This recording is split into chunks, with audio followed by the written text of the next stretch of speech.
Shavuot à tout le monde. D'autant que la vidéo elle se lance, et ne vous inquiétez pas qu'on va parler ensemble ce soir. Je ne suis pas là pour parler tout seul, là pour échanger ensemble. Un cours merveilleux sur savoir comment mentir. C'est le cours de la paracha de cette semaine. Mentir cachère. Exactement. Si vous voulez, si on ne peut appeler ça mentir cachère. Mais qu'est-ce que ça veut dire mentir cachère? On va voir tout de suite de quoi on parle ce soir. J'attends que la vidéo elle se lance. D'accord. Parfait. Bonsoir à tous, Shabbat à tous ceux qui nous regardent en live sur Facebook Live, sur l'application eTorah. Nous sommes ce soir à Malka après Saint-Gervais et on va parler d'un sujet qui nous dérange. Un sujet énormément important, un sujet qu'on a vu dans la paracha de cette semaine, qu'on a lu aujourd'hui. On vient de commencer le mois de Kislev, c'est le mois qui est le meilleur mois pour la joie, le mois de la naissance du Baal Shem Tov, le mois de la naissance du Admor HaZaken, le mois de la fête de Hanouka, le mois de la fête des Lumières. Et chers amis, on va voir ensemble ce soir un dossier, comme j'ai dit, un dossier qui dérange parce qu'on n'ose pas forcément lui poser la question. On a lu ça ce matin dans la lecture de la Torah, qui est comment se fait-il qu'on a dû recevoir les bénédictions de manière qui était totalement inadéquate, pour parler ça proprement. Les bénédictions que Yaakov a reçues, si vous vous rappelez, c'est des bénédictions apparemment qu'il n'aurait pas dû les recevoir et qu'il les a reçues d'une manière bizarre. Je pense qu'on a affaire avec un public qui a lu la paracha ce matin. Qui c'est qui peut me rappeler comment ça s'est passé la prise de bénédiction? Comment tu t'appelles toi en face? Eliane, vas-y, c'est toi qu'on attaque le premier. Aïe, aïe. Dis-moi, qu'est-ce qu'on a lu dans la paracha ce matin? Par rapport aux bénédictions, exactement. Qu'est-ce qui s'est passé? Bonsoir, bonsoir. Shavuotov, hein? Shavuotov, il y a des places à l'avant. Yaakov, il a donné la bracha à Esav. Yaakov, il a donné la bracha à Esav, et? Il y a Yaakov, au lieu qu'il a donné de base, Tu as dit qui a donné la bracha à Yaakov? Yitzhak. De base, ça a été prévu pour... De base, c'était prévu pour... D'accord. Mais il a donné à Yaakov. Il a donné à Yaakov. Et donc, qu'est-ce qui s'est passé? Est-ce que Yaakov, il était intéressé ou il a eu peur au départ? Non, il était intéressé. On dit dans le passage qu'il a eu un peur, un choc. Qu'est-ce qu'il a dit d'abord? Qu'est-ce qu'il a dit à sa mère? Il a peur d'avoir une clala. Exactement. Qu'est-ce qu'elle a répondu, sa mère? Bravo. Je vous ai dit qu'on a fait avec des grands érudits. Sa mère, elle a dit, moi je prends toutes les bénédictions, mon fils. Comme chaque bonne mère juif. Mais la question que je vous demande, elle est, est-ce que c'est normal? Soyons clairs entre nous. Est-ce que c'est normal de mentir pour recevoir une bénédiction?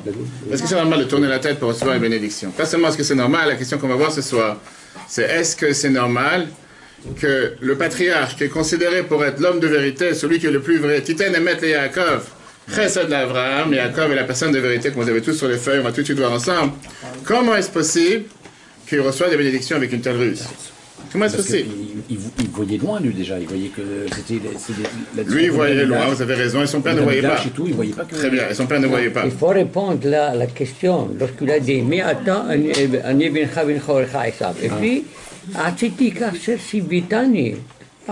puis mais Yaakov n'a pas. Ce qu'on appelle un menteur de première. Isaac n'a pas parlé Yaakov. Un vrai menteur, pas un faux.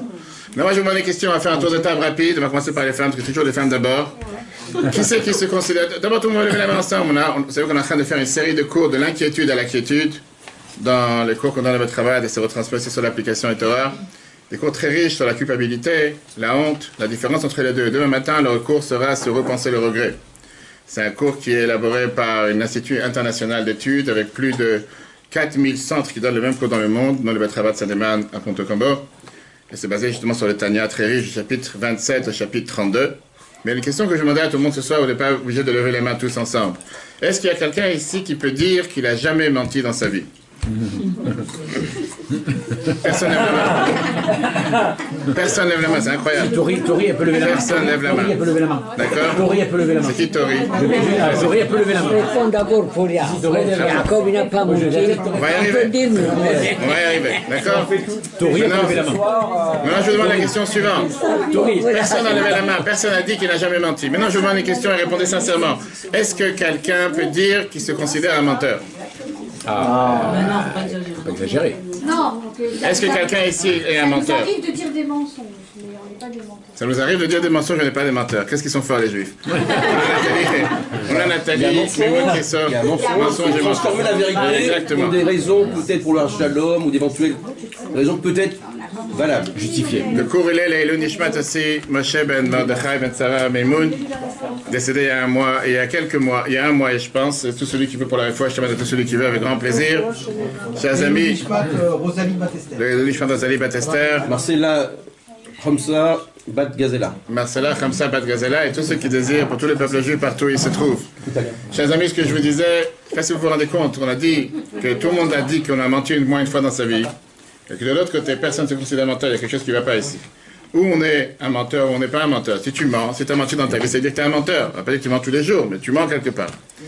C'est justement le dossier qu'on a vu dans le cours de GLI qu'on a vu la semaine dernière sur de l'inquiétude à l'inquiétude. Et on a vu comme quoi les gens n'aiment pas être définis par un nom, mais les gens ne dérangent pas de faire quelque chose. En deux mots, j'aime pas être catalogué comme un tricheur, mais ça ne me dérange pas de tricher. J'aime pas être appelé un menteur, mais ça ne me dérange pas de mentir, etc., etc. Et donc, c'est qu'on est en train de parler dans la paracha d'aujourd'hui, qui est, est-ce que Yaakov était un menteur? Oui ou non? Après, on parlera de Yaakov proprement dit. Toi, tu as commencé, qu'est-ce que tu penses? Yaakov était un menteur? La Torah, Je dis, la Torah dit beaucoup de choses, c'est pas pour ça qu'on le fait. La Torah, elle le dit, je suis d'accord. Qu'est-ce que tu penses? Yaakov était un menteur, oui ou non? Mais non, c'est pas peur, personne ne te punit. C'est sa mère qui a donné l'idée. C'est sa mère qui a donné l'idée. C'est facile de blâmer les femmes. Attends, il les répondre sur Yaakov, on peut dire qu'il n'a pas menti. N'oubliez pas que le premier couple, c'est comme ça que ça a commencé, Adam et Ève. Après 3 heures après le mariage, ça n'a pas duré 3 heures. Quand on lui dit pourquoi tu as fauté, il a dit c'est la femme que tu m'as donnée qui m'a fait fauter. Alors qu'on lui a jamais rien donné. C'est vrai, c'est pas. Je m'ai dit que c'est pas vrai. Au final, c'est qui a menti? Il n'a pas pu dire à sa mère c'est une trahison. Il devait accepter. Kiboud Avaim. Non, il n'a pas fait Kiboud Avaim, il a fait Kiboud M peut-être, pas Kiboud Av. J'ai compris, t'as raison, j'ai compris. Vous avez raison en tout cas. Quelqu'un d'autre, est-ce que Yaakov était un menteur? Non, oui, Pas du tout. Apparemment, oui. Vous êtes la femme de... Bah, il a rusé, quoi. Il a rusé. Donc vous êtes la femme de qui ici? Vous êtes la femme de Je suis quelqu'un? la femme de moi-même. D'accord, mais... Est-ce que ça fait partie des mensonges? Non, je rigole. Magnifique. Il y a une histoire de petit coon. Merci. C'est sans doute. On va développer ce soir. Je dis, Madame Amar m'a dit qu'on a 3 heures pour ce soir ensemble. Donc on a tout le temps. Ne vous inquiétez pas, non. Je rigole. Vous allez voir qu'on va... Je suis la fille de Monsieur Amar. De ta fille de Monsieur Amar. Ok. J'allais pas dire telle fille, tel père. Mais bon, elle a dit qu'il n'était pas menteur. Une autre question. Non, oublions Yaakov, d'accord? Parlons dans la vie générale. Est-ce que la Torah nous donne le devoir de mentir? Comme Aaron Cohen, oui. Comme Aaron Cohen. Donc vous dites que la Torah donne le devoir de mentir, on doit mentir? Transformer, voilà. Nuancer, mentir. La question que j'ai demandé, est-ce qu'on a le devoir de mentir? Non, transformer un peu les choses. Donne le devoir. Mentir, non. Transformer.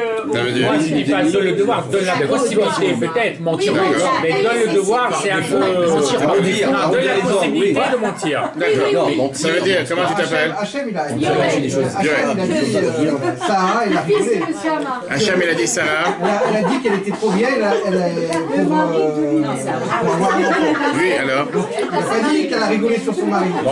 Ok, la question que Yoel vient de dire, qui est... Je vois des questions. Hier soir, tu as dit à ta femme que ce soir, tu iras à un cours.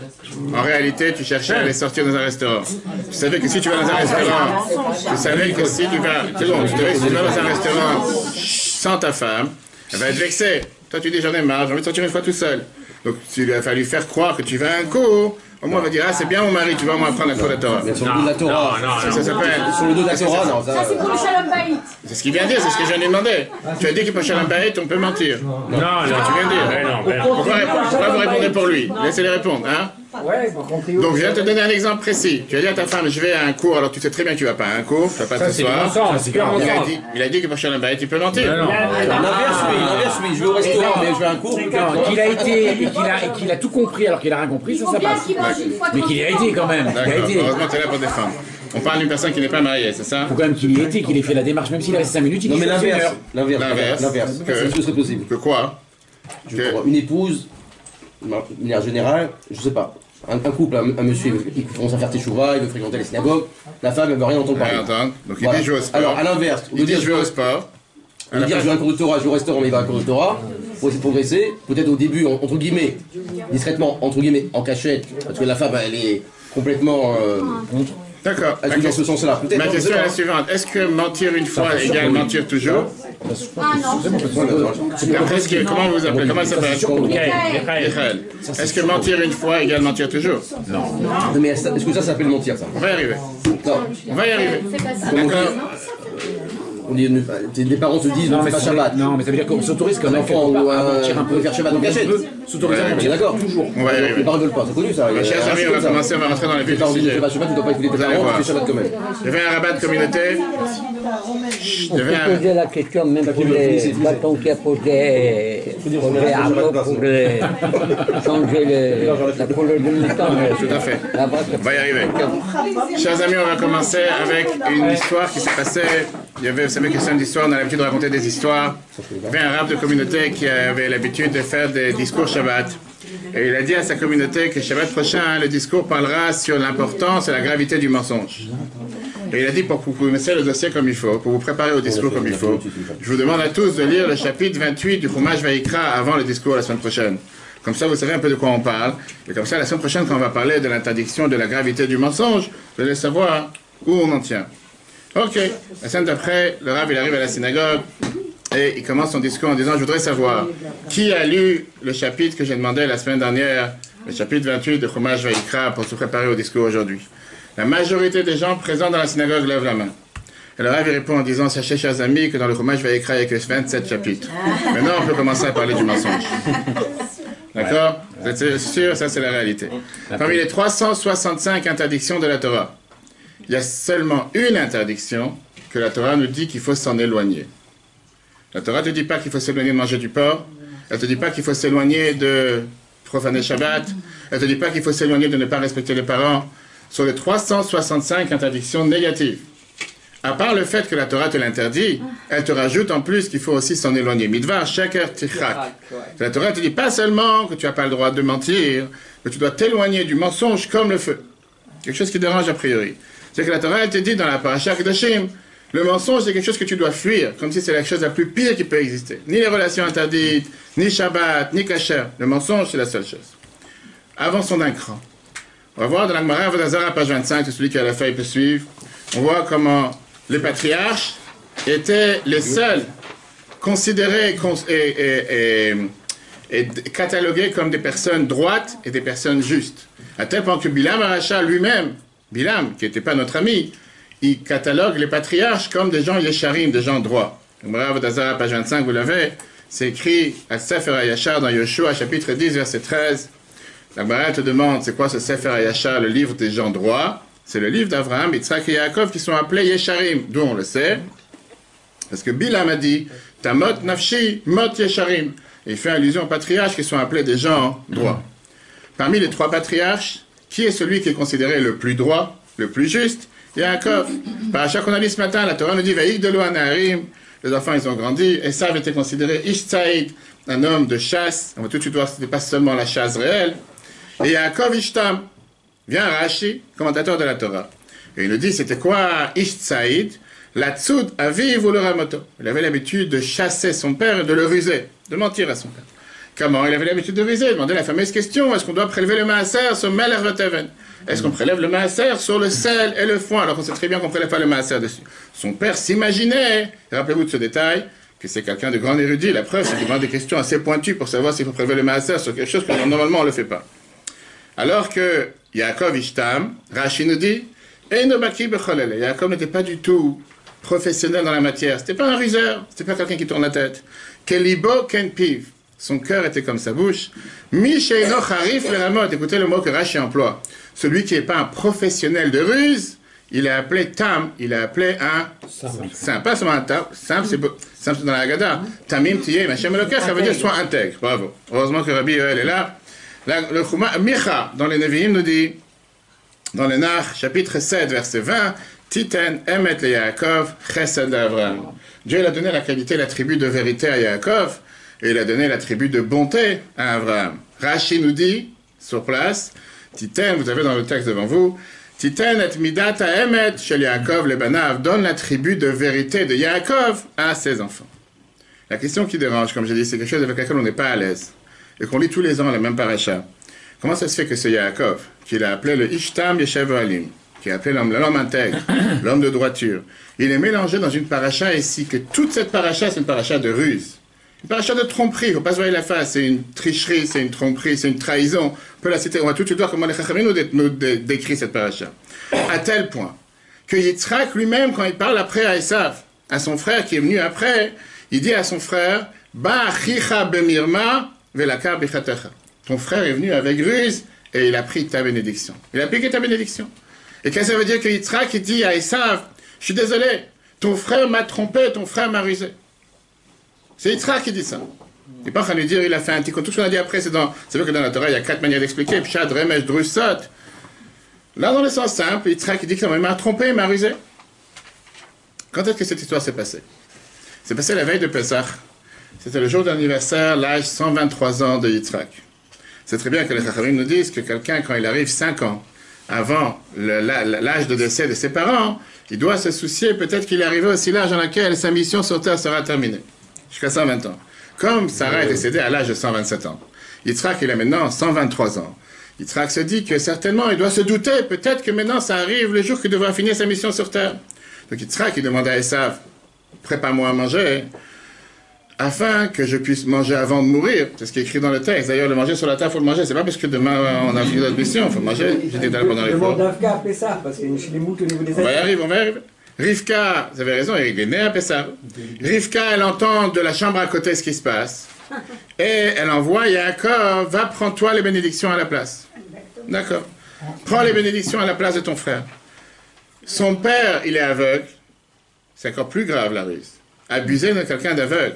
Abuser de quelqu'un qui n'est pas, je veux dire, qui n'est pas avec toutes ses capacités. On a une deuxième interdiction dans la Torah, l'ifnei hiver lo titen mirshel. Devant quelqu'un d'aveugle, devant quelqu'un qui a une défaillance quelconque, tu n'as pas le droit de mettre un piège. Là, il a quelqu'un qui n'est pas capable de voir, et tu lui mets un piège devant lui. Oui, mais c'est le testament, c'est crucial.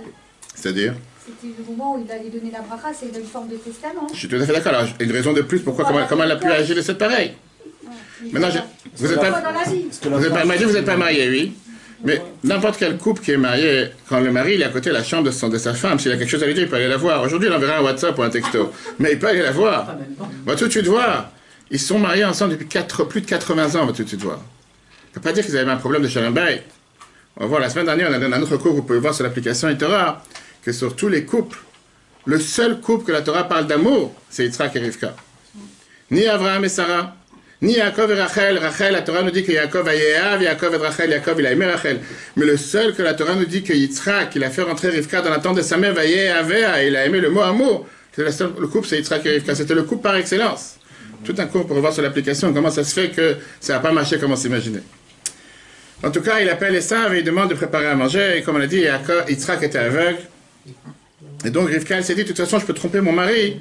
Je peux très bien envoyer quelqu'un d'autre, tu ne vas pas savoir la différence. Rivka, elle décide de sortir les habits de Esav. On sait très bien qu'est-ce qui s'est passé. C'est quoi les habits de Esav? Tenez, vous voulez un peu? Vous voulez les pizzas? Alors, je donne, parce que sinon ça va rester, c'est dommage, ça va sécher. Yitzhak. Exactement. Qui était de qui? De Adam Arishon, bravo. Vous savez qu'on est venu avec des grands érudits.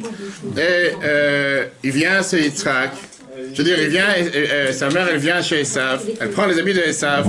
Elle habille avec ça Yaakov, et lui se présente devant son père comme s'il est vraiment le Esav. Regardez le texte dans Bereshit chapitre 27. Yaakov, il a dit à Rivka sa mère,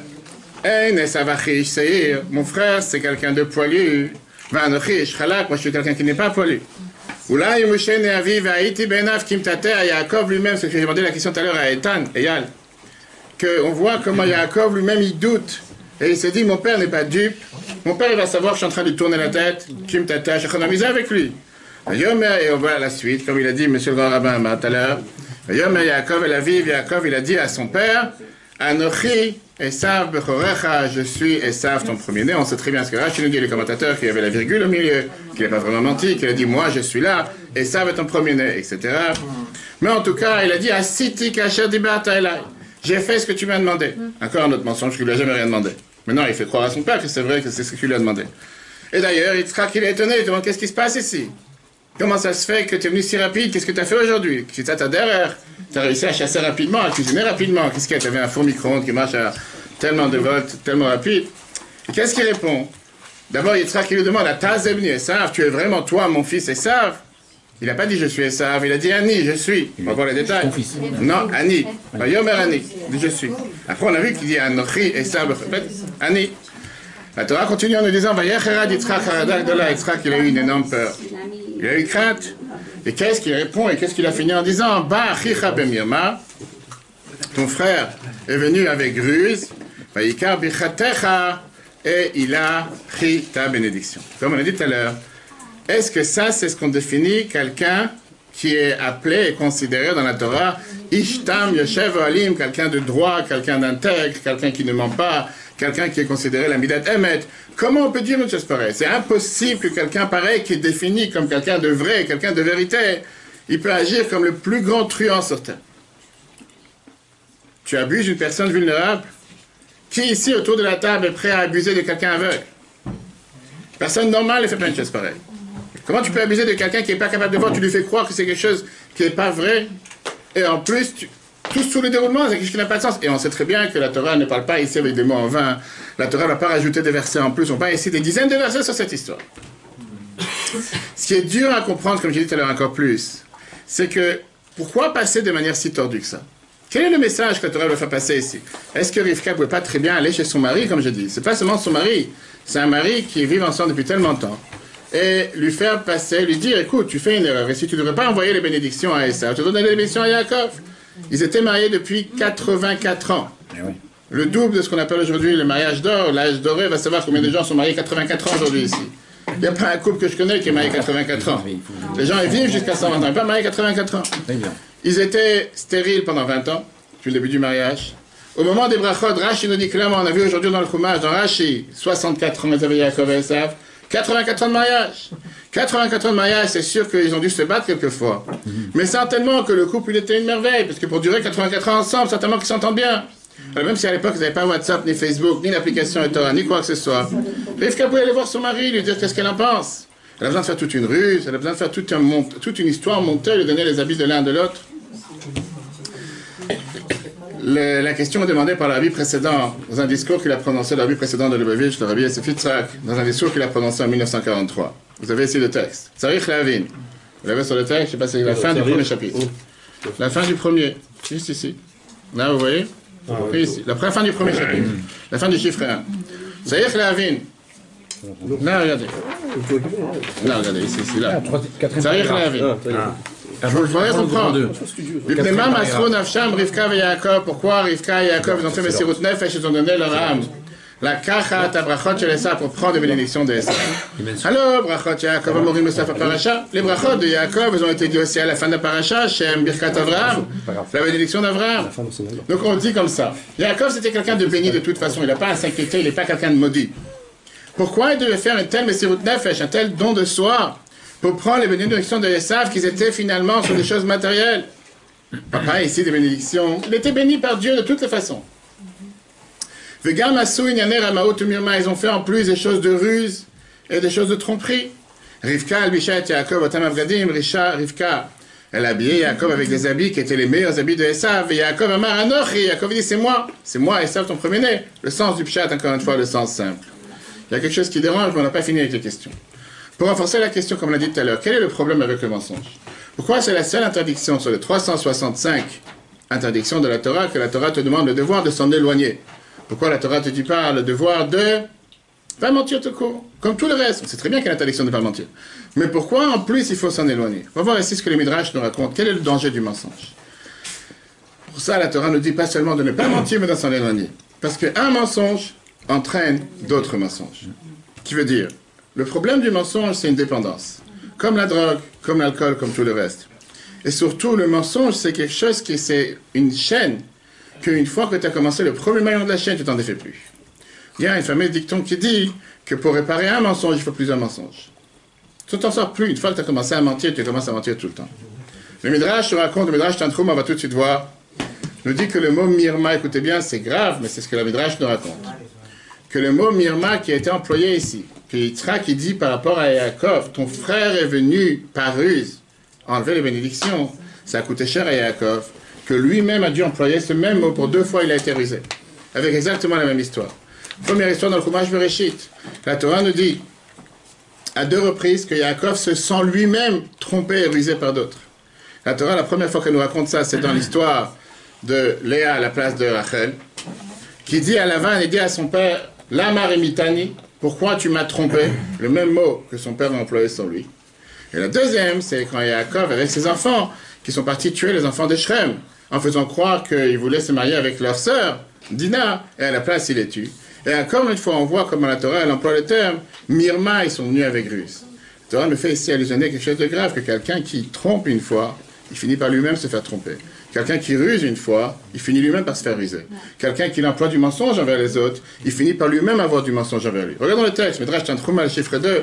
Midrash Tantruma de Vayetze, cette paracha qu'on a commencé ce Shabbat à Mincha. Vayetze, chapitre 11. Kol alayla ataosa atzma kerachel. Pendant la nuit de mariage entre Yaakov et, soi-disant, Léa, et Rachel, pardon, Léa se comportait comme Rachel. Kivan Shamad Baboker, il se levait le matin et la Torah nous dit Veine Léa, voici que c'est Léa. Amar là, il lui a dit Bataramai. Regardez comment Yaakov parle à sa femme le lendemain du mariage. Fille de rusée. La Marie Mitoti, pourquoi tu m'as trompé, pourquoi tu m'as rusé? Ça, c'est le premier jour du mariage. Imaginez-vous qu'est-ce qui se passe après. Amralo, qu'est-ce qu'elle lui répond, sa femme, sa bien-aimée, le lendemain du mariage? Veata la Marie Mita Avircha, pourquoi tu as trompé ton père? T'as trompé ton père, parce que je te trompe. Ça, c'est le premier jour du mariage. Pas si vous imaginez, c'était quoi ces mariages que la Torah nous raconte des patriarches? C'est des exemples pour nous tous. Mais aujourd'hui, les gens, ils s'imaginent que les gens ont des problèmes de couple. Les gens viennent me voir 3 mois après, 6 mois après, 1 an après. Là, c'est les premiers jours, les premières heures. Ça, c'était la norme. C'est comme ça qu'ils parlaient entre eux. Tout est clair. J'ai tout enregistré en plus.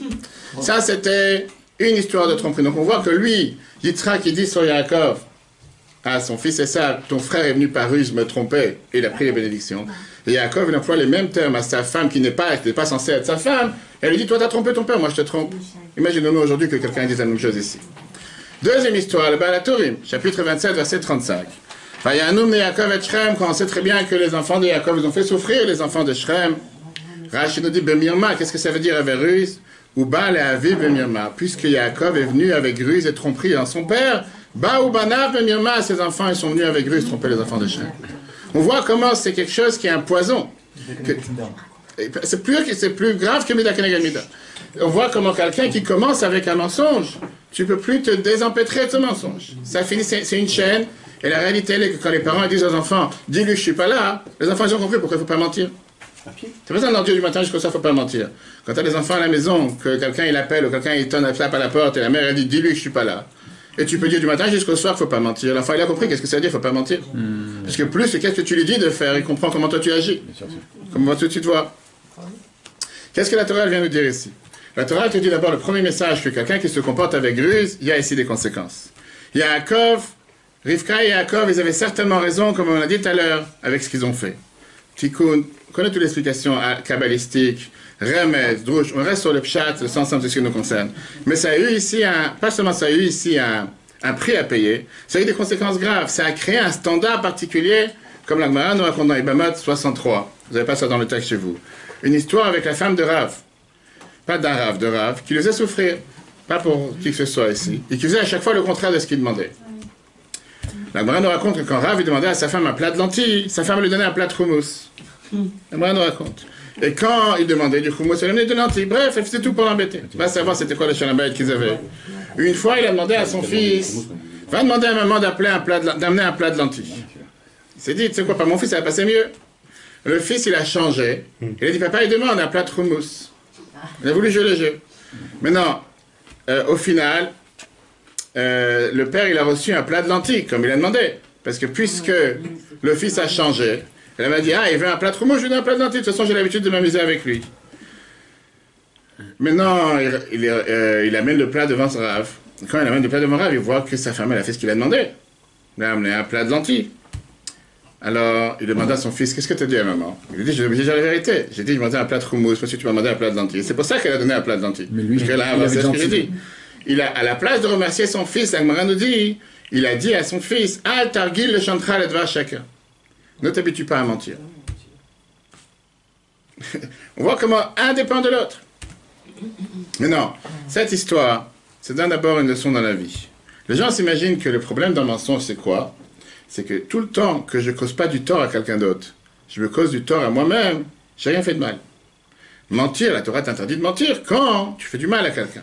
Mais quand j'ai pas fait du mal à personne, quel est le problème de mentir? J'ai rien fait de mal, j'ai le droit de mentir. Quelqu'un me demande c'est quoi ton âge? 20 ans. Combien tu pèses? 50 kilos. Quelle différence? Même si je pèse 200. Ça dérange quelqu'un? J'ai pas menti. Qu'est-ce que je veux dire mon âge? J'insiste tout le temps, je fais pas du mal à quelqu'un. Mentir quand tu fais du mal à quelqu'un, c'est un problème. Tu fais du mal à personne, c'est quoi le problème? Et d'ailleurs, on va tout de suite voir. Comme quoi, il y a certains rishonim, décisionnaires, qui tiennent de cet avis. Et qui disent que quand tu mens et que tu causes du tort à personne, tu as fait quelque chose de mal. C'est pas ça que la Torah t'interdit de mentir. Mais avant ça, la Torah nous dit que, par exemple, les gens ont l'habitude de mentir sur leur âge, comme on vient de voir. Des parents qui mentent à leur enfant en disant je suis parti au magasin des glaces et juste aujourd'hui la glace de chocolat n'existe plus, il n'y a plus de glace. Tu ne veux pas lui acheter des glaces. Ou bien tu fais croire à ton enfant que les dessins qu'il a amenés du GAN ou qu'il a amené de la crèche, ils sont merveilleux, ils sont gardés dans une pochette, quand il va grandir, il va les avoir. Tu sais très bien que le lendemain ils étaient à la poubelle.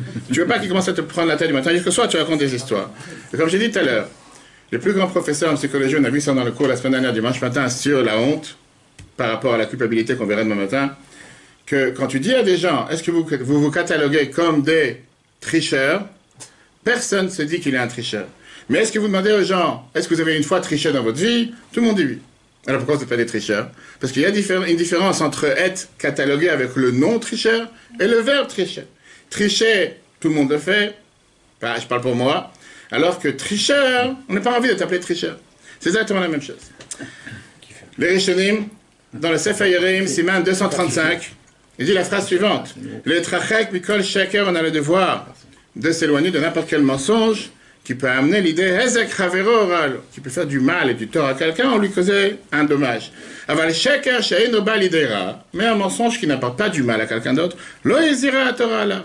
La Torah n'a rien dit de mal. D'où il le tire? Ça, c'est dans les Rishonim, dans Sefer Yerim. C'est parce que la Torah, elle te dit midva sheker tichak. Tu dois t'éloigner d'un mensonge, elle continue. Venaki ve tzadik al ta'arok. Tu ne devras pas tuer quelqu'un de pieux et quelqu'un de tzadik.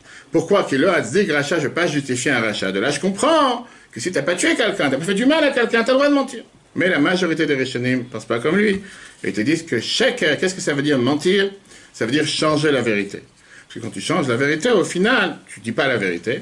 Au final, tu vas être amené à dire un vrai mensonge. Et ça, c'est le problème qu'on a avec un mensonge. Pas le mensonge qui est dit envers les autres, le fait que tu as une dépendance en mensonge et que, parce que tu es habitué à mentir. Moi, je parlais à quelqu'un ce matin en Betrabad. Tu ne peux pas être le matin vrai, l'après-midi menteur. Ou tu mens H24, ou tu es droit H24. Tu ne peux pas être pour les impôts, pour les taxes, pour le gouvernement, pour la sécurité sociale, parce que tu veux être soi-disant menteur, mais dès que ça arrive à être à la synagogue avec qui que ce soit, avec ton couple, tout d'un coup tu es droit. Ou tu es droit tout le temps, ou tu mens tout le temps. Regardez ce que Rabbi Yonaï a dit dans le Pirkei Avot Parakal, et vous avez c'est dans le deuxième, dans le chiffre 2. Un mot Chazal et Chachamim nous disent, Shafil aussi pour Dvarim Bam, même une simple histoire, elle ne l'a Adam de chacun. Quelqu'un il n'a pas le droit de mentir. Comme l'histoire du fils de Rav, l'histoire qu'on vient de ramener, qu'il a menti à sa mère. Qui Adam a margué le chenol et Dvar Shak, il y a quelqu'un qui s'habitue à mentir. Bedavar Shen Ba Hefset, Volotoil, quelque chose qui n'a pas de perte, il ne va rien gagner de ça. Il y a vol et d'abord Dvarim Shelika, quand il va parler des choses réelles. Lo yuchal omar haemet, il ne pourra pas dire la vérité. Pourquoi? Qui piou amedaber vehergel shelet ala, parce que sa bouche, la manière, comment elle a la manière de parler, il est habitué à mentir, donc au final il ne fera plus de différence. Je peux vous dire que je rencontre des gens tous les jours, et on voit, comme la Torah nous dit, Nikarim d'ivray haemet. On reconnaît les paroles de vérité. Quelqu'un qui est sincère, on reconnaît sur sa figure. Quelqu'un qui n'est pas sincère, on reconnaît aussi. Teilim, Shlomo Amelech nous dit dans le Teilim 80, Emet me'eret sitzmach. La vérité pousse de la terre. Que tu veuilles ou pas, la vérité sortira un jour. C'est la fameuse phrase qu'on dit à Shaznaïm Lakot. Aujourd'hui, on a les caméras cachées, c'est plus des oreilles dans les murs. Mais aujourd'hui, quoi que tu veux, on connaît la vérité. Revient à la question qu'on a commencé au départ. Comment, si c'est comme ça, Yaakov, il a pu agir avec une telle ruse envers son père? Pourquoi les choses devaient se passer de cette manière? Et surtout, c'est le plus important, quel enseignement pour nous aujourd'hui? Qu'est-ce qu'on en a à faire d'une histoire de couple qui s'est passée avec deux vieillards, un aveugle, l'autre qui ne sait pas exactement ce qu'elle veut? Elle tourne la tête de son mari alors qu'il est aveugle. Qu'est-ce qu'on veut raconter? Pourquoi on nous raconte ça tous les ans? Et on nous parle en long et en large. C'est pas juste un verset dans la paracha, c'est des dizaines de versets. Qu'est-ce que la Torah veut nous passer? Quel est le message que la Torah veut nous faire passer? Quelle réponse? Comment tu t'appelles à côté d'Eyal? Aaron. Aaron Cohen, vas-y. Aaron, c'est un professionnel menteur, comment dire, un menteur par excellence. Non, il s'appelle On va y arriver. Aaron Shlomo. Ça va pas. Donc, on peut te dérogation. Vas-y, dis-moi. Justement, c'est pour le Kohanim. Le service des Kohanim, vous voyez déjà. On va y arriver. Qu'est-ce que tu dis? C'est quoi la question? La question, elle est, pourquoi la Torah nous raconte cette histoire? Qu'est-ce que la Torah cherche avec ça? Quel est le message qu'elle veut faire passer? À vous. Moi, je connais la réponse. Allez-y, ne vous gênez pas. Réponse? De la même façon que Esav trompait son père, ben, pour contrer cela, fallait quelque part le tromper à l'inverse. Très bien, puisque tu as affaire avec un tordu, il faut que tu sois tordu. Non, mais des fois, on va y arriver, on utilise la même méthode, la même... Très bien, moi je te demande, mais qu'est-ce que cela veut dire pour nous aujourd'hui en 5780, en 2019? Qu'est-ce que la Torah veut le dire? C'est ce que je disais, c'est le testament quand même, c'est pas des vieillards quelconques. Et donc? Yaakov, c'est avec le père des modèles. Donc c'est ce qu'on est aujourd'hui, on devait se battre pour cette bracha quand même. Mais aujourd'hui, concrètement, qu'est-ce que le message la Torah veut nous faire passer avec cette histoire? Qu'est-ce qu'elle veut te dire pour toi aujourd'hui? Justement, il ne faut pas faire ça. Faut pas faire ça. C'était tellement marquant que finalement, nous, même si c'est nos modèles, on ne doit pas... On ne va pas faire la même bêtise qu'ils ont fait. Ok. Moi, je n'ai... Il y a que sur le niveau, si on n'est pas à leur niveau. On n'est pas à leur niveau aussi, donc ça veut dire que si eux, ils se sont permis de faire ça... Nous, on voit les choses comme ça, mensonges, etc. Peut-être à leur niveau, c'est différent. Une dimension. On vient de voir tous les commentateurs. Non, nous, on voit avec nos yeux et nos qualités de... Mais c'est ce que la Torah te raconte. Oui, certes. Mais comme nous, on a dit... derrière une autre dimension. Nous aussi, on dit pas patriarche, nos charniers, etc. Même des grands, on le voit. Quelle est la différence entre petit et grand? Je reviens à ce que vous disiez tout à l'heure. Le grand, entre guillemets, c'est celui qui pourrait faire du mal à autrui. On définit quelque chose ou qui serait contraire à la Torah. D'accord. Un petit, c'est quoi? Que je pèse 50 au lieu de peser ça? Non, un petit, c'est je dis à mon enfant, il n'y a plus de glace parce que j'ai peur qu'il en mange trop. D'accord. Et pourquoi pas lui dire la vérité? J'ai pas envie que tu en manges trop, tu auras mal au ventre. Ah ouais, c'est plus simple. Il ne peut pas comprendre. Il ne pas comprendre. Il va pas Peut-être comprendre. pour nous montrer combien les répercussions peuvent être peut-être néfastes. Elles sont bonnes. Néfastes, elles sont bonnes. Dans la vie. Ok, on va voir ça ensemble. On a un public féminin. Pour nous, puisqu'on a eu. On a bien enfin des interdits aussi. D'un autre côté, Oui, mais là, c'était un héritage exceptionnel. il a empêché Esav de les prendre. C'est un valide de mentir. Tu penses vraiment que Esav, il aurait dû les avoir? C'est que si jamais il n'aurait pas fait ça, c'est Esav qui les aurait eu. Si son père, il était certain que Esav c'était le bon, il lui aurait donné. Et tout un cours qu'on a donné jeudi, on peut revoir sur l'application Torah. Merveilleux cours sur la définition de Yaakov et Esav. Esav avait un potentiel beaucoup plus important que Yaakov. Esav méritait beaucoup plus que Yaakov. Et c'est pour ça que Yitzhak voulait donner la force à Esav. Parce que Yaakov, Yitzhak croyait 100% à Esav beaucoup plus que Yaakov. Il l'a utilisé pour le plus qu'il a utilisé pour le mal. Ça s'est pas bien passé, mais on a vu ça longuement dans un cours pour le voir sur l'application Torah, le cours de jeudi, qui est la différence de Yaakov et Esav. Très riche. Parce qu'on a vu, je vous ouvre la parenthèse, la différence de la grossesse de Rivka et la différence de la grossesse de Tamar, qu'on verra dans 2 semaines. C'est un discours merveilleux que Rabbi a parlé en 84. Comment ça se fait que la grossesse de Rivka, la Torah nous donne le terme, que la grossesse est arrivée à terme au 9e mois. Et que la Torah nous dit qu'au départ, il n'y avait pas d'échographie. Et qu'une fois qu'elle est arrivée chez la Yeshiva de Shem Ever, on lui a dit, sache que tu as 2 nations dans ton ventre. Elle s'est assise, c'est comme ça, tout va bien. Alors qu'au départ, elle regrettait de tomber enceinte. Et la Torah doit nous dire que la grossesse est arrivée à terme. Alors que pour Tamar, la Torah nous dit que c'était pas Vaimeu Yameh à la Ledet, c'est pas que la grossesse est arrivée à terme, elle a accouché au 7e mois. Et la Torah fait toute une différence. Pourquoi l'un 9 mois, pourquoi l'autre 7 mois? La Torah te dit que la différence avec Rivka et Yitzhak et Tamar, qu'il a quand même donné naissance à Zerach et Peretz, et Zerach, que au final, c'est les descendants de Mashiach, que chez Tamar, c'était 2 tzadikim qui sortaient. Alors chez Rivka, il y avait un tzadik et un rachat. Et ça, et puisque c'était un tzadik et un rachat, la Torah dit, ne précipite pas à sortir. Attends jusqu'au 9e mois. Alors que chez l'autre, c'était 2 tzadikim. Je ne vais pas en faire le cours parce que c'est très riche, mais en tout cas, la Torah te dit là-bas que comme quoi Esav, il avait un potentiel beaucoup plus important que Yaakov. Et c'est pour ça que Yitzhak voulait bénir Esav. Pour revoir l'application de cette Torah. Pas du tout, il n'était pas rachat, pas seulement qu'il n'était pas rachat. Non, vous avez dit qu'il était rachat. C'est ce que la Torah nous dit. Oui. Que c'était un tzadik et un rachat. Rashi te dit ça. Rashi te répète la même chose dans Toldot et dans Vayeshev. Comment Rashi peut dire ça, non? Ouais, je refasse le cours de jeudi, écoute sur l'application. Sur l'application, il explique. Il y a la réponse. Il y a la réponse. Il y a la réponse sur l'application. Je reviens, je vous ai parlé des femmes. On a ici un public féminin. Le public féminin, en général, c'est un public qui se maquille. Même si les hommes aujourd'hui ont tendance à se maquiller. Oui, ça existe, pas seulement ceux qui passent à la télévision, etc. Mais moi, je demande à n'importe quelle femme qui se maquille, pourquoi une femme cherche à se maquiller? Pour mentir. Pourquoi? Cacher les misères.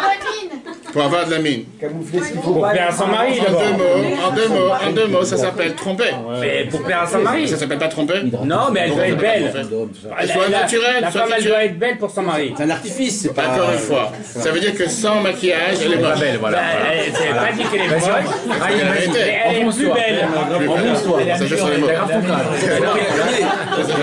Ah non. Faut qu'il la connaisse, c'est pas. Bon, son mari la connaît. Pour chaque homme, sa femme, c'est la plus belle. Ah, bien sûr. On va tout de suite voir la marloquette. Bien sûr. Attendez, on va voir la marloquette qu'il y a. Que la Torah- Claudia Schiffer à côté, c'est de la rigolade. Je sais pas c'est qui. La Torah nous raconte, la Gemara nous raconte, la famille de Bat Shema et Beth Hillel. Qu'est-ce qu'on doit dire sur une mariée? Est-ce qu'on doit dire Kala que Mot Shei ou bien Kala Naïva Chasuda? Vous connaissez la fameuse Gemara? Non, vous avez vu cette Gemara? La Gemara nous raconte. Est-ce qu'on doit dire que c'est une femme? On doit dire elle est comme elle est. La Gemara, on va voir l'histoire. Ou bien la différence entre Bat Shema et Beth Hillel, ça veut dire la vérité ou pas. Mais au final, une femme qui se maquille, c'est un mensonge. C'est un mensonge qui est en train de marcher. Ce que tu dis. Quand c'était à la période de Mitzrayim, les femmes elles se maquillaient pour que leur mari... Je ne suis pas du contraire, mais justement, c'est ce que je demande. Qu'est-ce qu'on cherche avec le maquillage? Ils étaient tellement fatigués. Au contraire, Le creux, il existait déjà. Une seconde. Eux, ils n'avaient pas de travaux forcés. Aujourd'hui, c'est Maybelline. Eux, ils n'avaient pas de travaux forcés, les femmes. Le creux, on dit. Les femmes, vous n'avez pas les travaux forcés, c'était les hommes. Non, mais il y a des marques aujourd'hui. Donc, à la rigueur, c'était les hommes qui devaient se maquiller, pas les femmes. elles aussi, elles avaient... Qu'est-ce que vous avez comme tâche? Non, ils n'ont aucun travaux forcés. C'est une question. Au rayon, il emploie toujours qui a failli, qui a failli. Donc il doit avoir un temps chez a failli. Non, mais sans embellir, Le maquillage, c'est un artifice, c'est pas quelque Mais chose. je n'ai pas dit que c'est menti. Je demande une question. Qu'est-ce qu'on cherche avec? sans embellir. Sans embellir. Ça veut dire que sans maquillage, on est quoi? On est moche. Il faut dire les mots. On est moche. Moins de bouffons, moins de bouffons, moins de bouffons. Elle existe, hein. Je vais pas dire, encore une fois, faut pas parler, comment ça, diplomatiquement correct. Parlons clair. Regardez-moi, quelqu'un qui se sans ça, comme quelqu'un l'a dit tout à l'heure, il y a des cires, je sais pas, des traces, des taches, va savoir. Je me maquille, je mets un masque. Je suis plus la même personne. Un camouflage, exactement. En deux mots, ça s'appelle trompe. On va y arriver. Mais ça existe depuis la création du monde, c'est pas d'aujourd'hui ça. Parce que ça existe depuis la création du monde, des gens tordus pour savoir Non, que tu mais es la tordu. femme, elle se maquillait depuis la création du monde. Je sais pas si elle se maquille, puis les quatre on sait ça. C'était les nez, elle mettait les nez dans la main, elle mettait le creux, elle mettait tout ça. Je demande des questions. Ça existait, Je ça. demande des questions. Il n'y a pas de L'Oréal à l'époque. La Megillah, Ça n'existait pas. La Megillah dans Esther nous raconte par rapport à Esther, Shisha Chodashim Beshemen Amor, Shisha Chodashim B'Apsamin Ub'Taboker Anashim. 6 mois pour avoir cette huile parfumée et 6 mois avec le maquillage, etc. Quelle femme aujourd'hui se maquille 12 mois avant de se marier? 12 mois pour se maquiller. Je pense pas qu'un mari ici présent va attendre 12 mois que sa femme se marie. Déjà, 1 heure, il n'a pas le temps d'attendre. À plus forte raison qu'on doit aller à un mariage, elle s'est dit, je dois préparer 3 heures avant, il est déjà revenu du mariage. Il n'attend pas qu'elle est en train de se préparer. 12 mois pour se préparer. Ça montre qu'ils avaient, bien sûr qu'ils avaient le maquillage à l'époque, mais c'était pas du tout la même chose qu'aujourd'hui. Je sais pas c'était quoi le maquillage. Il fallait préparer. Il fallait préparer. Fallait fabriquer, c'est ça que je dis. Ouais, il fallait préparer le maquillage. Revenons à cette histoire. En parlant de mariage, je crois que c'est Lise va de dire que la Kala est belle. Même si elle est moche. On va y arriver. Mais elle est pas moche. On va voir la Gemara. Une seconde. Non, mais elle est belle. La mariée est belle. Toutes les femmes. Ah non. Toutes les On va femmes voir la sont Gemara. belles. Une seconde, on va voir la Gemara. Pour son mari. Bah non. Chers amis, on va voir la Gemara. Deux personnes âgées étaient dans une maison de repos. Je vous ai dit tout à l'heure, je visite les hôpitaux et les maisons de repos. Deux personnes âgées étaient dans une maison de repos, une maison pour les personnes dépendantes. Écoutez bien cette histoire. Une personne était gravement malade. L'autre personne, et cette personne qui était gravement malade n'était pas capable de bouger. Les docteurs, ils ont vu que c'était quelqu'un de malheureux, que d'ici 1 mois, il est fini. Il ne pourra plus rester. C'est quelqu'un qui est vraiment, il est dépendant, etc., etc. Le deuxième, dans sa chambre, il était en meilleur état. Il pouvait bouger, il pouvait sortir du lit. Il pouvait un peu se lever du lit, il pouvait un peu le tour de la chambre. Chaque matin, il avait l'habitude de sortir de son lit. Donc il y avait les 2 lits dans la chambre, un lit à côté de la fenêtre et un lit à côté du mur. D'accord? On va dans une chambre d'hôpital. Il s'asseyait à côté de la fenêtre et il raconte à son ami qui ne peut pas bouger, qui est déjà à moitié, comment dire, un pied ailleurs. Et il lui dit, tu sais qu'est-ce qui se passe à travers la fenêtre? Il y a un fleuve, il y a une verdure, il y a des parents qui viennent, des enfants qui sont en train de s'amuser, des mamans qui viennent promener leurs enfants.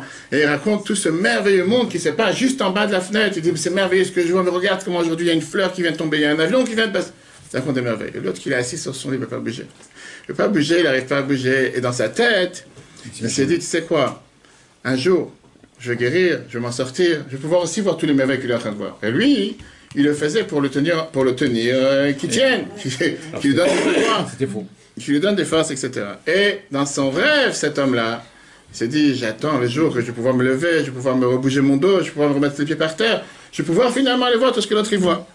Un matin, l'équipe médicale rentre dans la chambre et voit que notre cher ami proche de la fenêtre est décédé. Il a rendu son âme, comme on dit, il a fini son message sur terre, il a fini sa mission sur terre. Et donc, ils l'ont enlevé de la chambre. Maintenant, il n'y a qu'une place dans la chambre, donc il décide de bouger celui qui était à côté du mur, de le mettre maintenant à côté de la fenêtre. Notre cher ami qui est à côté de la fenêtre, il se rapproche de la fenêtre, parce que son rêve depuis des années, c'est de voir ce qui se passe. Et en arrivant à côté de la fenêtre, il voit un mur. Il n'y avait absolument rien. Il n'y avait ni fleuve, ni verdure, ni enfants qui vont, il n'y avait absolument rien. Mais écoutez cette histoire. Lui, celui qui lui a raconté ça à l'autre, tromperie, peut dire, pour le tenir en route, pour que l'autre ne tombe pas après un mois qu'il aurait dû quitter le monde depuis un mois. Sauf que pour lui, c'était un pur mensonge. Lui, ça ne l'a pas aidé. Lui, il en est décédé. L'autre, il a tenu, il est resté en vie après. Rashi, dans la paracha de cette semaine, quand il nous raconte cette histoire entre Yitzhak, Esav et Yaakov, Yitzhak, il emploie le mot qu'on a vu tout à l'heure, que Rashi nous déforme le mot à 180 degrés. Quand la Torah te dit que Yitzhak, il dit à Esav, Ba chicha bemirma, ton frère est venu avec ruse, Rashi nous dit, Bechachma, avec intelligence. Rashi nous donne ici l'explication en te disant que ça n'a rien à voir avec son s'imagine. Parlons pas de ruse ici. On parle de quelqu'un d'intelligent. Quelqu'un qui a utilisé la sagesse. La Torah, elle te fait passer ici un message énormément important. On va tout de suite voir qu'est-ce que ça veut dire pour nous. La brioute. Jusqu'à 120 ans. C'est intéressant ou pas? Ça vous intéresse? Sinon, vous pouvez me dire que non, j'arrête. D'accord. Merci. La Torah nous dit une phrase suivante. Écoutez, chers amis, on vit dans un monde de mensonges. La Torah considère que le monde dans lequel nous sommes, c'est Olam HaShaker, le monde du mensonge. Le monde de vérité, c'est Olam HaEmet. Le monde dans lequel nous sommes, la Torah le définit en Olam HaShaker. Un monde dans lequel il y a tellement de conflits, il y a tellement de contradictions. La Torah te dit que dans ce monde, tu n'as pas le choix. Si tu veux survivre, parfois tu dois utiliser la ruse. Mais comme Rashi nous dit, Bechachma, avec intelligence. Parfois, ce n'est pas une ruse, on ne va pas essayer de mentir, on va tout de suite voir des exemples. Parfois, on te parle ici d'être intelligent. Regardez le Midrash Rabbah, vous l'avez dans le texte. Midrash Rabbah dans Bereshit nous dit une merveilleuse histoire d'un conflit qui s'est passé juste avant de créer le monde. La Torah nous dit, Bécha, Sheba, Hashem, Livro, vous avez dans le texte, Bécha, quand Dieu est venu créer Adam Arishon, dans le numéro 3, bravo, quelqu'un qui suit. Quand Dieu, après on vous donnera la récompense. Quand Dieu est venu créer Adam Arishon, quand Dieu a voulu créer l'homme, Adam, Naasu Malacha, Sharet, Raburot, les anges dans le ciel, ils se sont mis en groupe.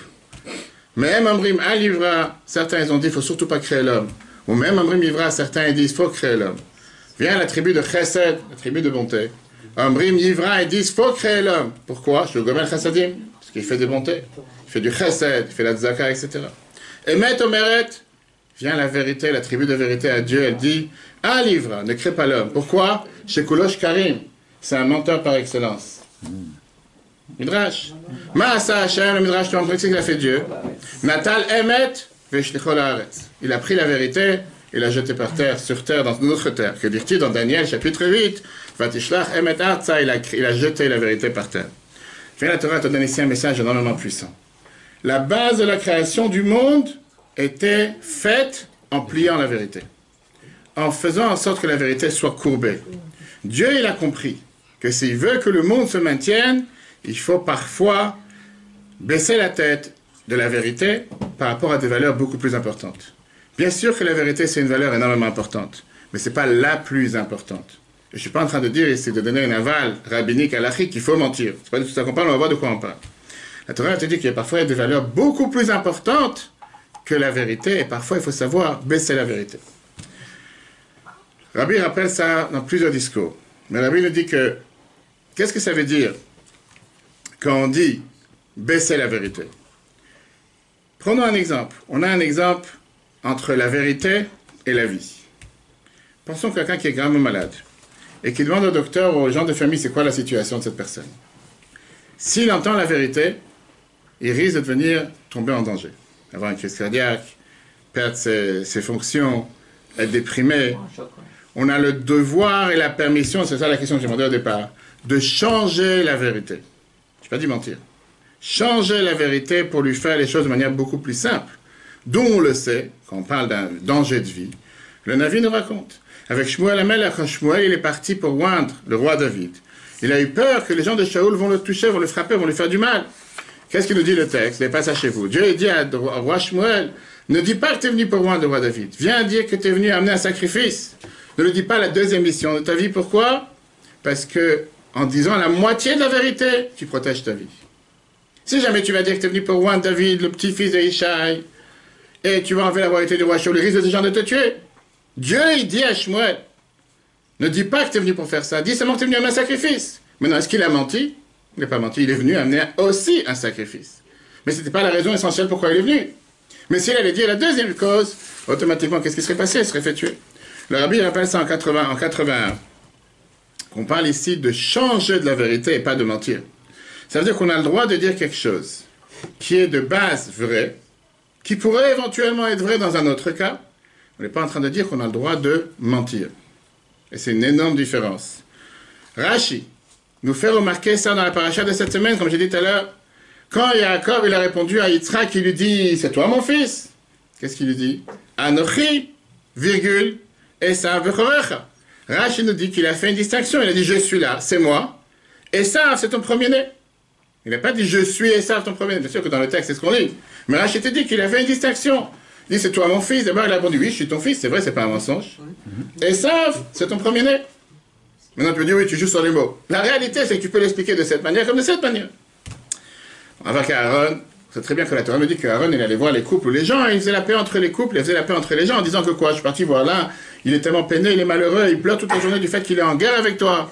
L'autre dit, ah bon, je ne m'imaginais pas, je vais lui pardonner. Et il allait voir l'autre, il disait la même chose. Ah, c'est du pur mensonge. Au final, comme ça, il faisait la paix dans les couples. Enfin, la Torah nous dit qu'Aaron, de base, il ne mentait pas.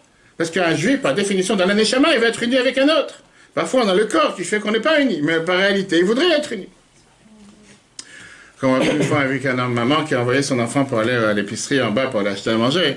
Il n'était pas intéressé, il est parti acheter, il est parti à l'épicerie, s'amuser avec ses copains, il a joué pendant 1 heure. Après 1 heure, il monte, ça me dit, qu'est-ce que ça fait avec les courses? Il dit, l'épicerie était fermée. Et un voix s'est dit, Shabbat. Il n'a pas dit qu'elle était fermée maintenant. Elle était fermée pendant Shabbat. Non, il ne lui a pas demandé, est-ce qu'elle était fermée maintenant? Je n'ai pas dit que c'est comme ça que les enfants doivent se comporter. Mais je dis, ça c'est une idée. Ça c'est numéro 1. Ça veut dire, par rapport à la vérité et la vie, des questions de vie, on voit comment la Torah te dit que tu as le droit de changer de la vérité. Pas dit de mentir. Deuxième point.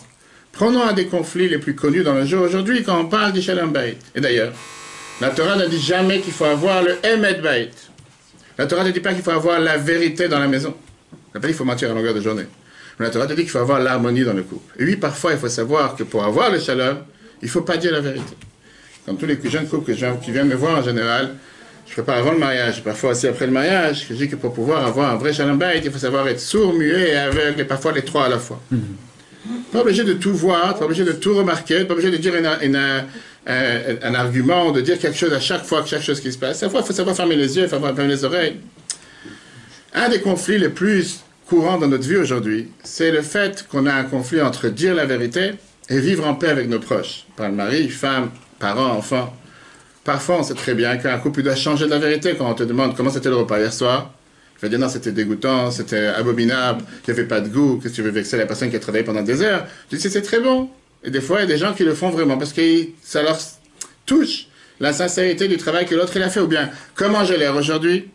En général, que quand une personne demande à son mari, une femme demande à son mari, quel repas, quel était le goût du repas, elle ne cherche pas à savoir s'il y avait du sel ou du poivre. Parce que s'il n'y avait pas du sel et du poivre, tu peux en rajouter. Elle cherche à savoir si tu as remarqué les efforts que je fais. C'est une des choses que j'explique aux jeunes couples. Qu'en règle générale, pour pouvoir fonctionner dans un couple comme il faut se mettre en mode féminin quand on est un homme. Et le contraire, pareil. Parfois, on ne comprend pas forcément. Les gens auraient dû savoir. Elle n'aurait pas dû savoir. Si tu veux qu'elle sache, il faut le dire. C'est une parenthèse. La fameuse marloquette qu'on a vue tout à l'heure dans l'Agmara, qui est ramenée entre Beth Shammai et Beth Hillel. L'Agmara, tout vote, page 16. L'Agmara demande la question Ketzad meragdim lifnei akala. Comment il faut danser devant une mariée, une jeune mariée? Une jeune mariée, tu vas à un choupa, tu vas à un mariage. Un khatan, il demande à ses proches le jour du mariage, comment est ma femme? Qu'est-ce que t'en penses? Est-ce que j'ai vraiment la meilleure femme sur terre? Et il sait la vérité, et les gens savent la vérité que cette femme, elle est boiteuse et aveugle. L'Agmara te dit la question. Qu'est-ce que tu dis? Elle est moche, elle est tordue? Ou tu dis non, elle est très belle? Viens, Beth Hillel. Bonsoir, bonsoir, Shavuotov. Il y a des places vides ici. Comme vous voulez. L'Agmara nous dit. L'Agmara nous donne la réponse. L'Agmara, tu vois, page 16. Et elle nous dit que la différence entre Beth Hillel et Beth Shammai, Beth Hillel, il vient et te dit il faut dire Kalana Eva Chasuda. Elle est belle, elle est magnifique. Ah, tu sais qu'elle n'est pas belle, qu'elle n'a jamais à faire. Lui s'est marié avec elle. Dis-lui qu'elle est belle, que ça te dérange. Pourquoi tu ne fais pas ta femme? Viens, Beth Shammai, et tu dis non, Kala Kemochi. Dis comme tu penses. Elle est boiteuse, elle est aveugle. Dis, elle est moche, elle est boiteuse, elle est... On va faire maintenant dans les différences. Je ne sais pas si ça vaut la peine. On sait la différence avec Beth Shammai et Beth Hillel par rapport à cette personne qui est venue apprendre la Torah sur un pied. Que Beth Shammai, il a poussé jusqu'au bout du couloir. Et on dit que s'il n'y avait pas eu un mur au bout, il serait encore en train de courir. Beth Hillel lui a dit ce que tu n'aimes pas qu'on te fasse, on fait pas aux autres, et tout le reste c'est des explications. On va pas commencer à parler de Beth Shammai et Beth Hillel. Deux écoles différentes. Mais en tout cas, c'est ce qu'il nous dit. D'accord? Regardons clairement, on voit ce qui s'est passé dans la Torah, Abraham et Yitzhak. Qu'est-ce qui s'est passé avec Abraham et Yitzhak? Ils ont dit sur leur femme qui n'était pas leur femme, ils ont dit c'est notre sœur. Et Abraham se justifie en disant oui, j'ai pas menti, parce que c'est la fille de mon frère. Et donc c'est ma nièce. Donc c'est soi-disant une sœur. Certainement qu'en Égypte, ils ne savaient pas faire la différence entre une sœur et une femme. Pareil dans la paracha Vayechi, on voit quand les 12 tribus, ils disent à Yosef que notre père nous a demandé que tu nous pardonnes sur la faute de la vente. Alors que nous savons très bien que jusqu'à la fin de sa vie, Ramban nous dit, Jacob n'était pas au courant qu'il y avait une vente, que Yosef avait été vendu. Pourquoi ils ont dit une chose pareille? Parce qu'ils étaient intéressés de s'assurer que Yosef n'a rien dans le cœur contre eux. Encore une fois, soi-disant un mensonge. Ça, c'est par rapport à la deuxième étape. On a vu tout à l'heure la paix et la vie. La paix et la vérité. Je veux dire, la vérité et la vie, la vérité et la paix. Maintenant, on va voir par rapport à... Avant, c'est une autre histoire avec le Rav Ovadia Yosef. Tout le monde a connu le Rav Ovadia, Zichrono Livracha. Une merveilleuse histoire parmi tant d'histoires, qui nous montre comment c'était quelqu'un qui savait jongler avec ce qu'on vient de dire. Une histoire qui est ramenée sur un cas qui a été présenté devant lui. Une femme qui a fait tchouva. Et qui s'est mariée avec un jeune de yeshiva. Un jeune de yeshiva, comme les grands chachamim qu'on a ici à table. Et qu'il lui a pas raconté son passé. Il n'a pas dit qu'est-ce qu'elle a passé dans sa première vie. Il dit que chacun il a un jardin secret. Et pas obligé de chacun, quand tu arrives au jour du mariage, de te déshabiller dans le propre sens du terme et de raconter tout ce que tu as passé dans ta vie depuis 20 ans, 30 ans. Tu te maries maintenant, tu ne te maries pas avec ce qui s'est passé avec la personne il y a 10 ans. Le problème, c'est que cette femme, il y a 5 ans, elle était avec quelqu'un d'autre. Pas forcément un mari, peut-être elle était à une soirée, une histoire d'une nuit, va savoir quoi. Elle est tombée enceinte, elle a fait un avortement. Maintenant, elle est mariée avec ce jeune de yeshiva. Et elle tombe enceinte, Baruch Hashem, et ils ont un garçon. Maintenant, lui, il n'est pas au courant de sa vie antérieure. Et lui, il s'imagine que maintenant, un garçon magnifique, on va Brit Mila, on va voir Pidyon Aben. Et elle tremble, parce qu'elle se dit, si jamais je dis ce que j'ai fait dans le passé, va savoir ce qui va me tomber sur la tête. Et surtout, chez les gens d'Afrique du Nord, va savoir ce qu'ils peuvent faire. Je ne suis pas en train de critiquer qui que ce soit. On ne va pas venir des Marocains. Si on va entrer des Marocains, on va commencer à dire Casablanca, Meknes, va savoir. En général. Si je dis pas, est-ce qu'on peut faire Pidyon Aben? Parce que, au final, c'est mentir. C'est une misère dans la Torah. Il faut faire Pidyon Aben. Et qu'est-ce que je vais dire quand on arrive Pidyon Aben? Je vais commencer à raconter que ma mère c'est une Lévi, que ma mère c'est une Cohen. Qu'est-ce que je vais raconter exactement? On connaît les faits. Ma mère c'est ni une Cohen ni une Lévi. Qu'est-ce qu'on fait? À partir de là, on va dire. Le Rav lui a dit, t'as pas besoin de dévoiler la vérité. Dis rien. Avance comme si... Pourquoi? Toutes les photos étaient annulées, non? Exactement. Rav Ovadia, son calcul était le suivant. Il a dit comme ça. Une bracha de Pidyon Aben. C'est quoi Pidyon Aben en deux mots? Tu veux faire une cérémonie, fais la fête, fais le traiteur, fais ce que tu veux. La question c'est quoi? C'est l'argent, donne l'argent. C'est une bracha levatala. Bracha levatala, c'est de Rabbanan. Une bracha qu'on doit dire quand il ne faut pas dire, c'est l'interdiction des chachamim.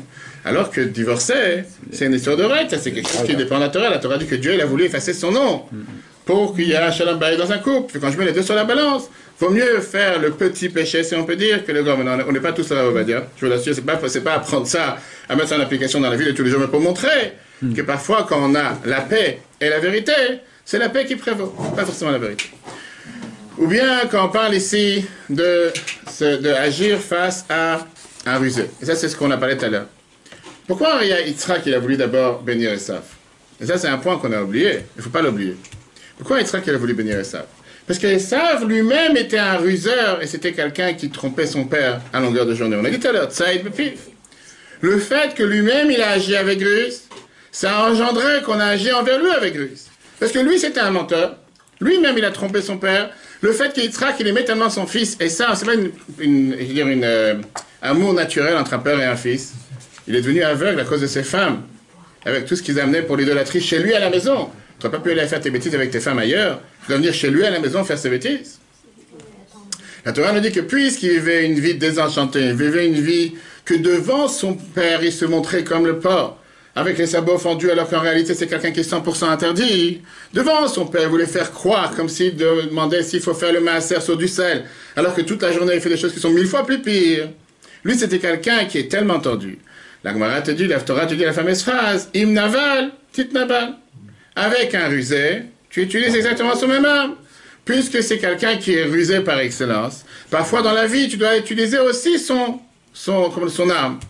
Et qui veut dire que c'est aussi une manière, comme la Torah nous dit, comment agir face aux nations du monde, que parfois on est obligé d'utiliser leur arme. Oui, la Torah, la paracha de cette semaine, elle te dit Akol, Kol, Yaakov, Vayadayim de Esav. Que la voix, la prière, c'est Yaakov et les mains sont les mains de Esav. Mais quand tu as affaire avec un Esav qui vient pas avec la prière et qui vient avec les mains, il faut aussi savoir se défendre. Il faut aussi prendre leur arme. Qui dit cette phrase? Le Rabbi David Kemri. Le Radak, regardons dans le texte. Bereshit, chapitre 27, verset 19. C'est-à-dire, Yesh Tmeim, il y en a qui sont étonnés. Ech Yaakov, Shayat Tzadik. Comment Yaakov, qui était un Tzadik, Veire Elohim, Diber Sheker. Comment Yaakov, il parlait des paroles de mensonge. Il dit, c'est pas étonnant. Yaakov ayayodea ki uraou libracha eter me'achiv. Yaakov savait pertinemment qu'il méritait la bénédiction plus que son frère. Yaakov savait aussi qu'il y avait la prophétie sur son père, que son père, finalement, il allait le bénir à lui et pas à Esav. Il savait très bien que Dieu allait faire en sorte, qu'on veuille ou pas, par cette manière ou par une autre manière, que la bénédiction serait arrivée à Yaakov et pas à Esav. Le fait qu'il y a eu ce mensonge, c'est pas une profanation et c'est pas un nom pour le tzaddik. Comme ça, Abraham et Yitzhak, ils ont dit sur leur femme, Achoti, c'est ma sœur. Pourquoi? Ils ont dit ça par crainte, parce qu'ils avaient envie de le faire. Maintenant, qu'est-ce qu'on voit ici? On voit que si Yaakov il a agi de cette manière envers son frère, on ne peut pas s'imaginer qu'est-ce que son frère il a pu lui faire jusqu'à présent. Et puisqu'il a affaire avec un rusé, face à un rusé, tu agis avec une ruse. Ça, c'est le sens simple. Mais ça ne change pas. Ça ne change pas qu'on reste toujours avec une question. Même si c'est quelque chose qu'on a le droit de faire, c'est pas agréable. Et pourquoi? Parce qu'au final, tu es un menteur. Tu vas ou pas t'as mille une raison pour cachériser ton mensonge. Au final, tu mens. Est-ce que ça, c'est normal ou pas? Pourquoi ça devait se passer de cette manière? Est-ce que ça n'aurait pas été mieux d'agir de manière droite? Que le frère va voir son mari, mon cher mari, écoute-moi, tu fais une bêtise, on se connaît depuis 84 ans, c'est pas la meilleure des choses à faire, va bénir le premier, c'est tout. On va voir aujourd'hui une explication magnifique. Dernière explication, qui est l'explication de Rabbi Chabad, de la Chassidut Chabad, qui est très très riche, et que le Rabbi nous explique comme quoi, parfois dans la vie, le seul moyen de pouvoir agir contre le mauvais penchant, c'est en étant rusé. La manière que Yaakov il a utilisée ici, c'est pas qu'il n'a pas fait exprès, c'est pas que c'était a posteriori b'diavad, où il n'avait pas le choix, mais c'était la manière comme un juif doit agir tous les jours. Parce que nous devons chacun faire tous les jours, comme j'ai dit tout à l'heure, on doit être des ruseurs et des menteurs par excellence. On va voir comment et qu'est-ce que ça veut dire. Bien sûr, ce qu'on va tout de suite voir. Le meilleur moyen de... D'abord une histoire, c'est vrai que samedi soir on a l'habitude de raconter des histoires de tzadikim. Rabbi Nachum Tchernobyl, qui était un des grands admorim de la Chassidut, il était très pauvre. Mais les chassidim, ils avaient l'habitude de lui donner de l'argent pour qu'il puisse faire ça tzedaka et faire ce qu'il a envie avec. Mais lui, il avait l'habitude de prendre l'argent et de donner à chaque fois à tous les pauvres qui défilaient chez lui à la maison, il laissait rien pour soi. Avec les années, la pauvreté a grandi chez lui à la maison. Sa fille, elle arrive à un âge avancé de se marier. Et tous les disciples se disaient, il faut qu'on organise un mariage pour la fille du rabbi, qu'il a au moins quelque chose, faire un mariage convenable. Mais le gabaï, le secrétaire, savait que dans la caisse, il n'y a pas un rond. On ne peut pas faire de mariage, il n'y a pas d'argent pour marier.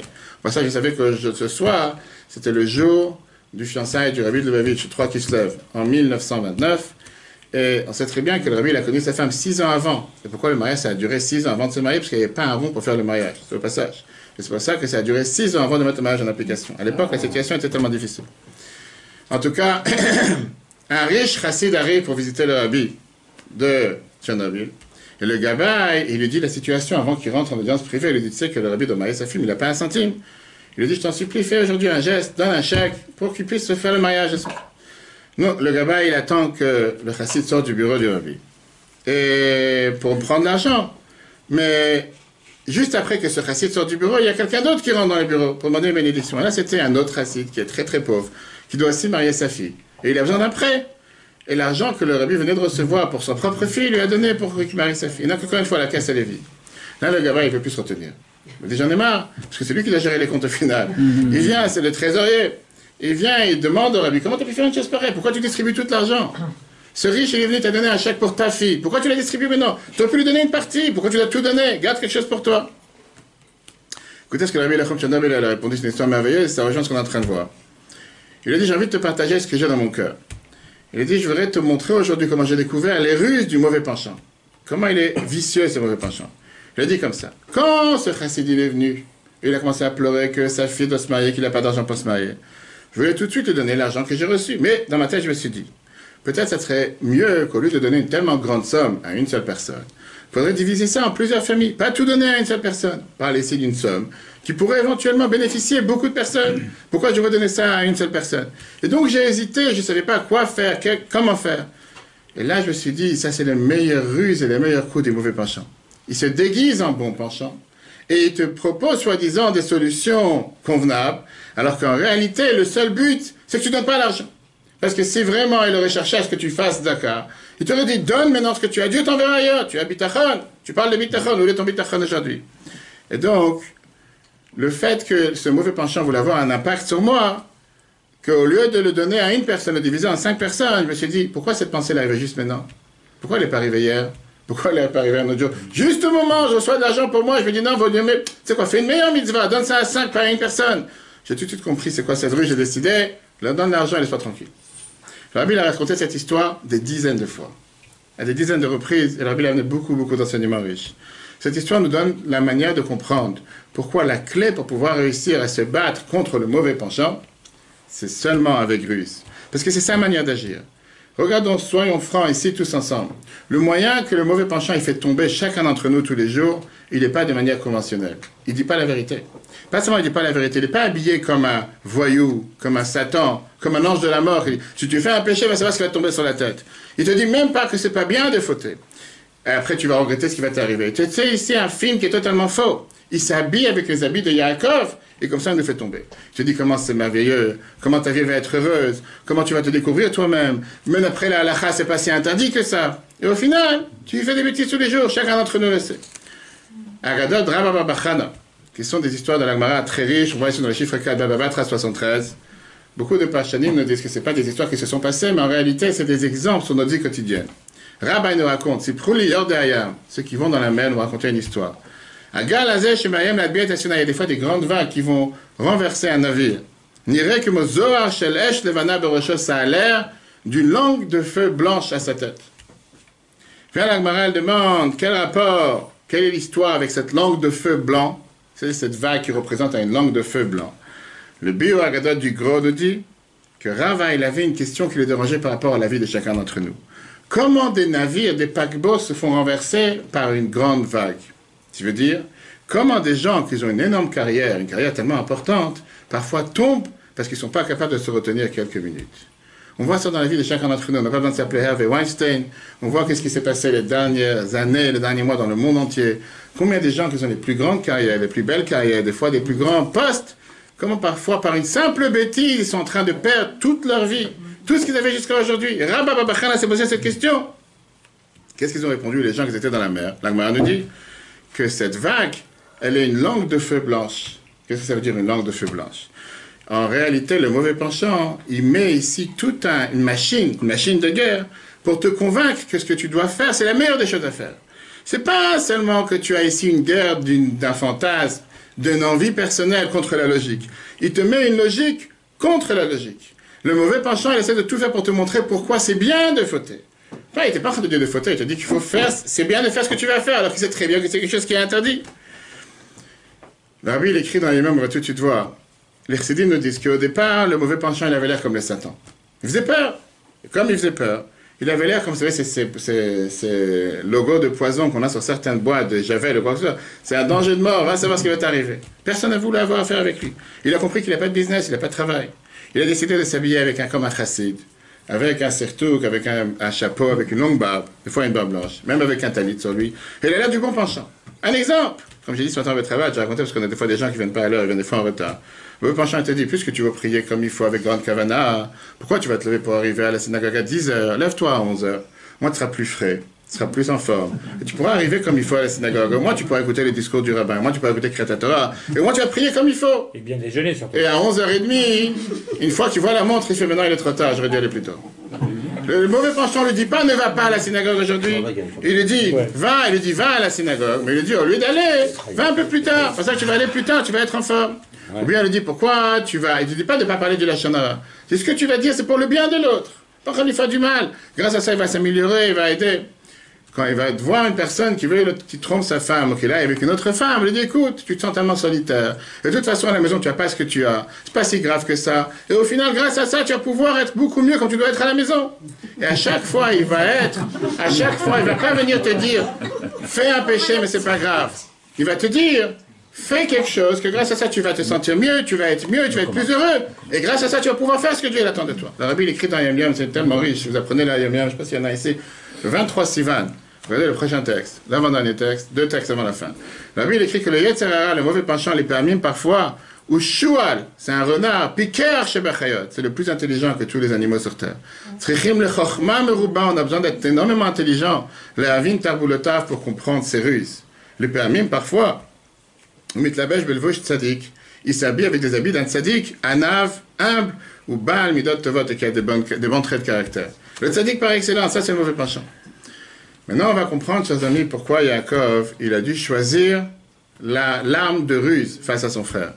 Pourquoi celui que la Torah décrit, quelqu'un de droit, quelqu'un d'intègre, quelqu'un de vérité, il a dû voler les bénédictions, si on peut dire avec ruse, du mauvais penchant. La Gemara Baba Batra nous raconte, Baba Batra 58, qu'il y avait un Amora qui s'appelait Rabbi Bna, vous ne l'avez pas dans le texte, qui avait l'habitude de réparer les tombes. Et il mettait toujours les périmètres où se trouve la tombe de chacun. Une fois, il est descendu dans la cave des patriarches, et il a mis là-bas le périmètre des tombes des Havot et des Imaot, Avraham, Yitzhak et Yaakov, Sarah, Rivka et Léa. Et il est arrivé à la tombe d'Adam et Ève, Adam et Chava. Une batte colle, une voix est sortie du ciel, elle a arrêté. Il lui a dit, ça suffit que tu as regardé Bidyukno chez l'Adam Arishon, le visage d'Adam Arishon, Ve'en Charasha, il habite Bifne Adam Arishon Atzmo.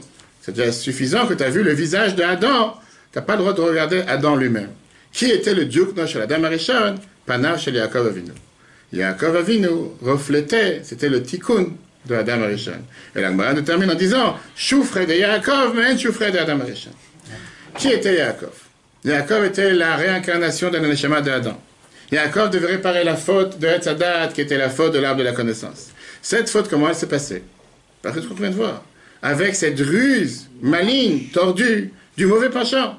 Il n'avait pas cette force, il n'avait pas cette audacité de venir voir Chava et de lui dire, écoute-moi une chose, va transgresser la parole de Dieu, va faire ce que Dieu t'a demandé, fais justement le contraire. Ça veut très bien qu'elle n'allait pas écouter. Mais il a habillé le fruit, il a habillé dans, comment on appelle ça, un bouquet de roses, en lui disant, imagine-toi un instant, tu vas devenir aussi intelligente que Dieu. Vous allez devenir exactement comme Dieu, Yodé Tov Vara, qui Tov Aetz le Ma'achal, c'est un bon arbre à manger, Ritava Olainaim, c'est un plaisir à regarder, Venechmad Aetz le Maré, il lui a pas dit, va faire un péché. S'il aurait dit ça, on pense à l'instant que Chava serait tombée. Chava ne serait pas tombée. Et donc Chava, elle a été totalement perturbée. Elle était sûre que le mal, c'est pas du mal, et c'est du bien. Elle n'a pas pensé un instant que le mal peut être décrit comme bien. Ça, c'était sa ruse, du mauvais penchant. Yaakov, qui est venu réparer Adam Arishon, il a dû agir face au mauvais penchant de la même manière qu'Adam Arishon a agi. Regardons le dernier paragraphe, comme on l'a vu précédemment, répond en 1943. Pourquoi il est venu avec ruse? Pourquoi il est venu avec tromperie? Ou le Féchénéphilat, la manière comment les choses se sont passées, c'était Gamken Bedar Keorma, d'une manière rusée.